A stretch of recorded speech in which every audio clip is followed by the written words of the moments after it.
नमस्कार विद्यार्थियों, मैं अनुराग झंवर एएफएम सब्जेक्ट से आपका इस यूट्यूब चैनल पे स्वागत करता हूँ।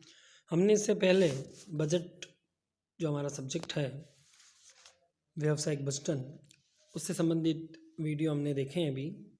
अब आज का जो वीडियो है उसका टॉपिक है बजटों के प्रकार या बजट वर्गीकरण। तो देखिए स्क्रीन पे आपको दिखाई दे रहा है कि बजटों को हम 3 मुख्य भागों में बांट सकते हैं। पहला है समय के आधार पे, दूसरा है क्रियाशीलता के आधार पे और तीसरा है लोहशीलता के आधार पे। तो समय के आधार पे जब आप बजट को समय के आधार पे बांटते हैं कि भाई ये 2 महीने का है, 6 महीने का है, साल भर का है या 5 साल का है, तो जब हम समय के आधार पे बांट रहे होते हैं, समय के कारण से विभाजन हो रहा होता है, तो वो समय के आधार पे वर्गीकरण कहलाता है। तो इसमें हमने समय के आधार पे बजट को 3 भागों में डिवाइड कर रखा। पहला है दीर्घकालीन बजट, दूसरा है अल्पकालीन बजट और लास्ट आपका चालू बजट। तो दीर्घकालीन बजट क्या होता है? देखिए सामान्यतः वो बजट जिनकी अवधि 5 से 10 वर्ष की अवधि होती है या 5 से 10 साल के लिए बनाए जाते हैं। जैसे मान लो कोई पावर कंपनी है, वो अपना नया पावर प्लांट लगा रही है, कोई सीमेंट कंपनी है नया सीमेंट प्लांट लगा रही है, तो जहाँ पे जेस्चर पीरियड या आप कह रहे हो कि गर्भाकाल लंबा होता है, जहाँ पे प्लांट को लगाने में या उसको ऑपरेशन में या उसके कार्य काज शुरू होने में अंतर होता है, बहुत ज़्यादा गैप होता है कि प्लांट आप स्टार्ट आज करेंगे लगाना और उसका आउटपुट है जो आपको आगामी 5 सालों में होंगे। तो ऐसे कंपनियां या ऐसी जो वस्तुएं हैं, ऐसे जो प्रोजेक्ट हैं, उनके लिए हम दीर्घकालीन प्रगति का बजट बनाते हैं।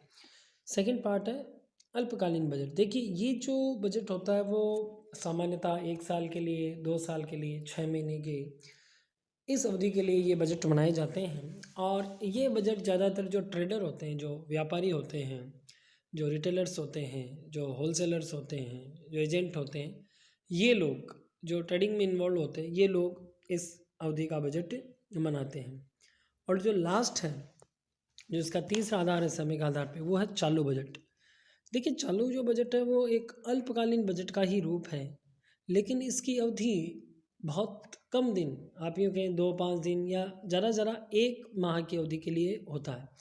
और ये तत्कालीन परिस्थितियों को देखते हुए ही बनाया जाता है, इसका कोई लॉन्ग टर्म व्यू नहीं होता। तत्कालीन जो स्थितियाँ उत्पन्न होती हैं हमारे सामने, जैसे आप यूँ समझ सकते हैं कि ये गुजर आंदोलन अभी चल रहा है, तो कहीं कारखाने में माल की सप्लाई डिस्टर्ब हो रही हो, तो उनको ध्यान में रखते हुए कि भैया ये आगामी दिनों के लिए ट्रैक आपका जाम रहेगा, तो उस स्थिति से क्या अल्टरनेटिव प्लान्स बनाए जाएँ, कौन कौन से रूट हम अपनाए जाएँ। तो ये सब चीज़ें जब हम देखते हैं तो आप कह सकते हैं कि जो तत्कालिक परिस्थितियाँ होती हैं, ये तत्कालिक जो सिचुएशंस होती हैं, तो उन सिचुएशन के हिसाब से अगर आप 2 दिन के लिए या 5 दिन के लिए या मैक्सिमम 1 महीने के लिए जो बजट बनाते हैं, वो चालू बजट कहलाता है। अब जो बजटों के जो प्रकार हैं, उसमें जो सेकंड जो प्रकार है वो है आपका क्रियाशीलता के आधार पे। तो क्रियाशीलता के आधार पे जब हम बजटों को देखते हैं तो हम ये कह सकते हैं कि बजट को हम कई भागों में बांट सकते हैं, जैसे क्रियात्मक या सहायक बजट या मास्टर बजट। अब देखिए जब हम बात करते हैं कि क्रियात्मक बजट या क्रियाशीलता के आधार पर क्रियात्मक बजट कौन से होते हैं या मास्टर बजट कौन सा होता है, तो देखिए इससे संबंधित क्वेश्चंस एग्जाम्स में पहले भी आ चुके हैं और आगे भी आएंगे। ये 4 नंबर में आपके क्वेश्चन आता है मोस्टली, कई बार 2 नंबर वाले क्वेश्चंस में या 8 नंबर में अलग अलग टुकड़ों में भी आ सकता है। तो क्रियात्मक बजट क्या होते हैं? देखिए क्रियात्मक बजट एक ऐसा बजट होता है जो किसी विशेष क्रिया के लिए, जैसे आप नीचे देख सकते हैं इसमें, जैसे विक्रय बजट लिखा हुआ है, उत्पादन बजट है, लागत है, वित्तीय। तो आप एक इकाई लीजिए जैसे विक्रय, तो यहाँ पे आपने केवल विक्रय के लिए बजट बनाया है। तो ये एक जो संस्था क्रिया है, जो एक जो संस्था का पार्ट है, उसके लिए आप बजट बना रहे हो। जैसे अगर प्रोडक्शन से रिलेटेड है, भाई प्रोडक्शन हमको कितना यूनिट बनाना है, तो केवल आपने प्रोडक्शन पे ध्यान दिया है। तो इस तरह के जो बजट होते हैं कि जिसमें संस्था किसी विशेष क्रिया के लिए आय व व्यय का नियोजन किया जाता है, तो उसको हम क्रियात्मक बजट कहते हैं। तो क्रियात्मक बजट में हमने देख लिया कि विक्रय बजट होता है, उत्पादन बजट होता है, या लागत बजट या वित्तीय बजट होता है। दूसरा होता है आपका मास्टर बजट।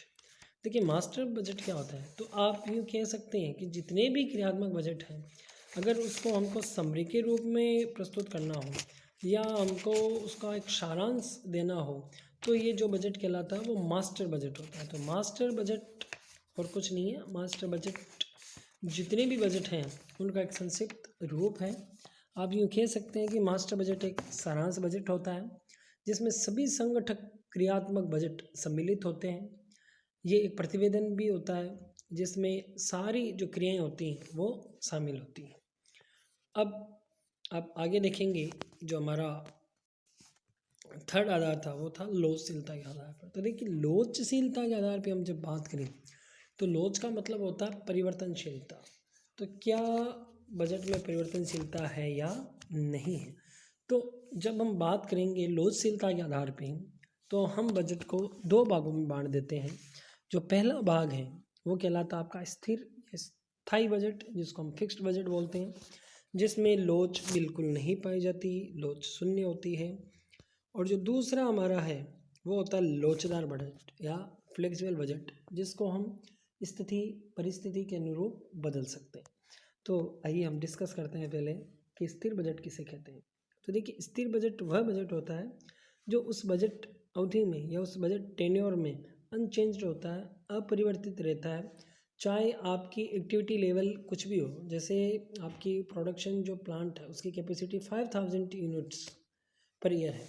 अब अगर वो प्लांट अपनी 80% कैपेसिटी पे चल रहा है, मतलब 4000 यूनिट प्रोड्यूस कर रहा है, तो चाहे आप 4000 प्रोड्यूस करो, चाहे आप 3000 प्रोड्यूस करो, चाहे आप प्रोड्यूस करो ही नहीं, जो भी आपके लिए जो बजट बन गया वो निश्चित है। अगर आप उसको बढ़ा भी रहे हो या घटा भी रहे हो, उसमें कोई चेंजेस नहीं हो रहे, तो ये जो बजट कहलाता है इसको हम स्थिर बजट कहते हैं। और इसमें हम जो हमारा जो प्रोडक्शन का लेवल होता है उसको स्थिर ही मान के हम चलाते हैं। लेकिन इसकी ऐसा मानने से कई तरह के दोष उत्पन्न हो जाते हैं, एक भ्रम पैदा करता है, नियंत्रण भी आसानी से नहीं हो सकता और तर्क संगत नहीं है, क्योंकि situation day by day change होती है। हमें नहीं पता होता है कि हमारे विक्रय क्या होंगे, लागतें क्या रहेंगी। तो आज के समय में हम कह सकते हैं कि स्थिर बजट केवल किताबी बातें रह गई हैं। स्थिर बजट जैसा कुछ आप देख सकते हैं कि स्थिर बजट जैसा जो शब्द है वो हमको वर्तमान परिस्थितियों में कहीं नज़र नहीं आता, केवल किताबों में रह गया है। जो बजट वास्तव में संस्थाएं अभी मना रही हैं वो है लोचदार बजट, या जिसको हम कहेंगे परिवर्तनशील बजट। अब ये जो लोचशीलता बजट होता है ये क्या होता है? देखिए लोचशील बजट वो होता है जो कि उत्पादन के स्तर के हिसाब से जिसमें परिवर्तन किया जा सकता है। देखिए मैं यहाँ पे आपको एक बार वापस बताना चाहूँगा कि जब हमने फर्स्ट ईयर में देखी व्यवसायिक अर्थशास्त्र, और जिसमें जो लागत का चैप्टर हमने देखा कि लागतें दो प्रकार की होती हैं बेसिकली, एक स्थिर लागत और एक परिवर्तनशील लागत। स्थिर लागतें वे लागतें होती हैं चाहे उत्पादन का स्तर शून्य हो या पूर्ण स्तर हो, लेकिन वो लागतें स्थिर होती हैं। जबकि परिवर्तनशील लागतें वो होती हैं जो उत्पादन के स्तर के हिसाब से परिवर्तित होती रहती हैं। तो जब हम परिवर्तनशील बजट बनाते हैं, लोचशील बजट बनाते हैं, तो उसमें हमारे पास दोनों ही लागतें आती हैं, स्थिर लागत भी आती है, परिवर्तनशील लागत भी आती है। तो चूंकि हम स्थिर लागत को तो अल्पकाल में परिवर्तन नहीं कर सकते, तो उनको तो वो है जो एज इट इज रहती है। लेकिन जो परिवर्तनशील लागत होती हैं जिनको हम चेंज कर सकते हैं, तो उसके हिसाब से हम डिसीजन लेते हैं, मांग क्या है, मार्केट में डिमांड कितनी है, प्राइसेस क्या होने वाले हैं, और उसके हिसाब से हम बजट बनाते हैं। वर्तमान में व्यवहारिक रूप से जितने भी बजट बनाए जाते हैं वो लोचशील बजट ही बनाए जा रहे हैं, क्योंकि इसकी खूबियाँ ज़्यादा हैं, ये व्यवहारिक है, और इसमें सबसे बड़ी बात ये है कि आपका क्रियाशीलता का कोई भी स्तर हो, कितनी भी आपको यूनिट्स बनानी है, कम करनी है, ज़्यादा करनी है, परिवर्तन करना आसान होता है।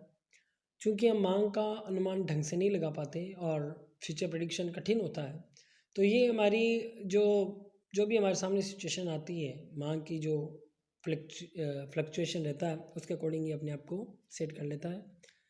और चूँकि हम जानते हैं कि फैशन का टाइम है, उपभोक्ता की रुचि चेंज हो जाती है, तो जो भी रुचि या फैशन के हिसाब से जिस चीज़ की डिमांड ज़्यादा होती है उसकी प्रोडक्शन ज़्यादा हो जाता है, जिसकी कम होती है उसका कम हो जाता है। तो व्यवहारिक रूप से हम इसी को ही यूज कर रहे हैं।